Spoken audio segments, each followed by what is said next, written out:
good, y'all? It's the one and only King Cal 516 live in the mix. This is the Swish Flames podcast. Be sure to check out our website, www.swishflames.com.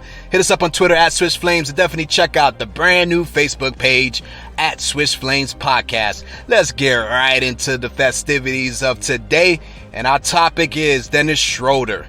Dennis Schroder right now is looking like one of the biggest losers in free agency, and I'm sad to see this, but this is one of those things where sometimes betting on yourself, which I would always recommend having self-confidence, and if you feel like you're worth something, to fight for what your value is. So I don't knock his hustle, but this was definitely a miscalculation. And I'm going to show you guys why. There was writings on the wall that this is where he was headed, but he didn't realize it. Now, I don't know conversations that have happened behind the scenes between Dennis Schroder and his agent. He currently has the same agent as Giannis Antetokounmpo. So I don't know if it was a situation where his agent laid a couple of scenarios that what could happen and encouraged him that there'll be more value in free agency. Or I don't know if Dennis Schroder just thought he was just going to be able to get more and he was comfortable not taking the Lakers offer. So when he got traded to the Lakers, they offered him a deal.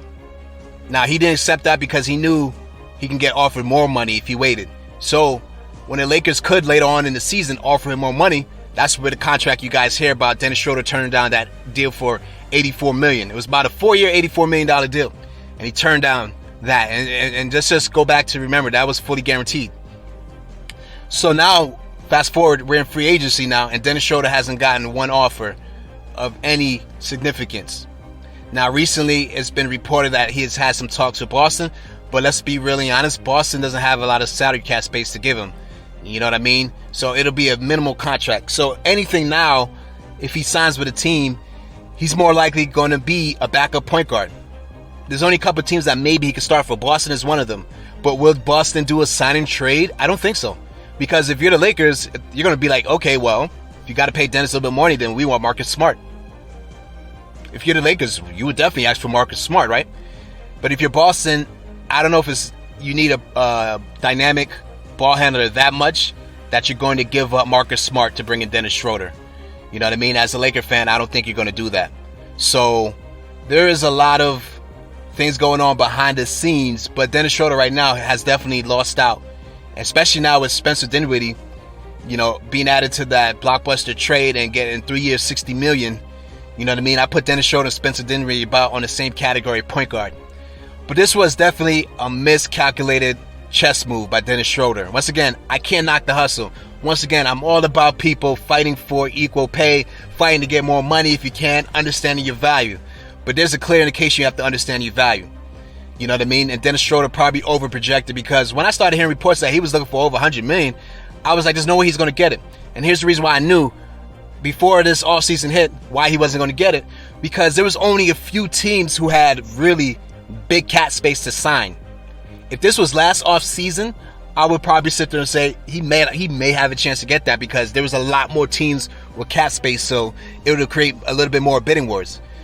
But so cap space is working against him, and then the other thing working against him too, there was, as far as all the positions available in free agency, the point guard position overall has the best overall players available. So there's a lot of competition for a few spots that teams have to bring in a starting point guard.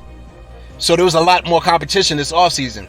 So if you're Schroder, you would go in this offseason ranking yourself against the Lonzo Balls, which Lonzo Ball is younger, so his upside is bigger than Schroder's upside, right? You know what I mean?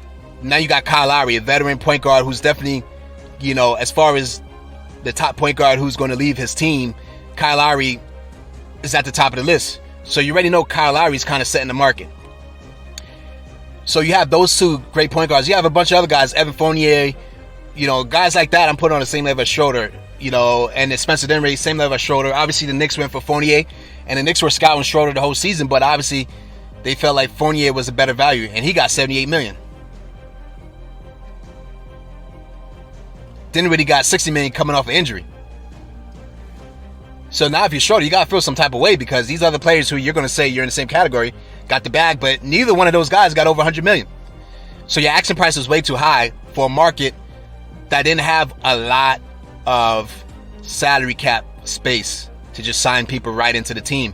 So a lot of updates had to be between sign and trade. And now the question is, what team wants to sign and trade to bring Schroder in? Maybe Toronto, maybe Boston.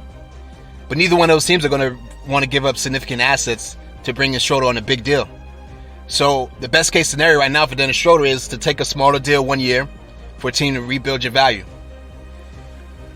Dennis Schroder might have been better off when he went to the Lakers, not demanding to be a starter. He put the pressure on himself. Once again, I don't care if he banked on himself. Listen, if he had the chance to do it over again, he'd probably do the same thing, because you should want to bank on yourself. But these are a couple of miscalculations that ruined his value. And then what happened in the playoffs didn't help him. As soon as AD goes down, the next game, you go 0 for 9. You know what I mean? Like, you can't do that in a major playoff game talking about you want to be a starter in the NBA. So, I'm not, some people are running with the narrative, or when he played with LeBron, he ruins his career. I'm not putting any of this on LeBron James. This has everything with Dennis Schroder. Because when I watched that playoff series, especially against Phoenix, LeBron, you could tell, wasn't himself. He wasn't fully 100%. You could tell by his movement, he wasn't fully 100%.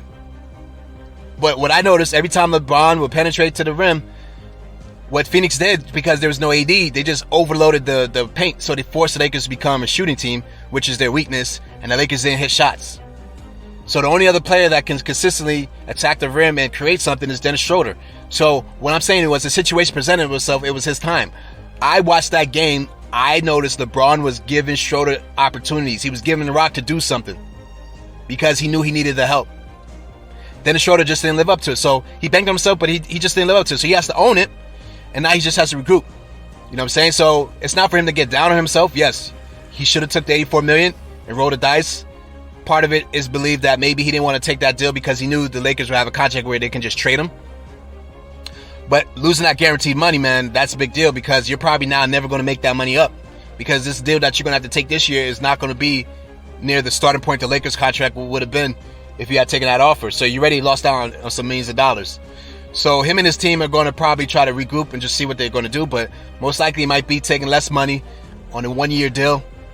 You know what I'm saying? Try to find a situation where you know you're going to get significant playing time that you can contribute, rebuild your value, and then come back next offseason and try to get a bigger deal. You know what I mean? But right now, it's definitely look like Dennis Schroder is the biggest loser in this free agency, giving up on coming off of $84 million deal that was on the table. And now the Lakers got Russell Westbrook, so they don't even need you. So I don't even see any space for the Lakers to bring him back in. So this situation is a mess for Schroder.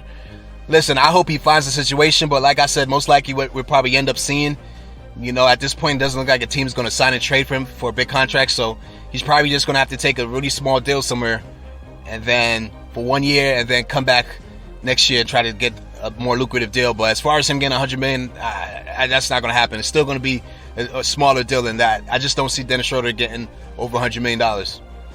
Anyhow, with that said, it's your boy King Kyle 516 signing off. This has been the Swish Flame Podcast. Peace.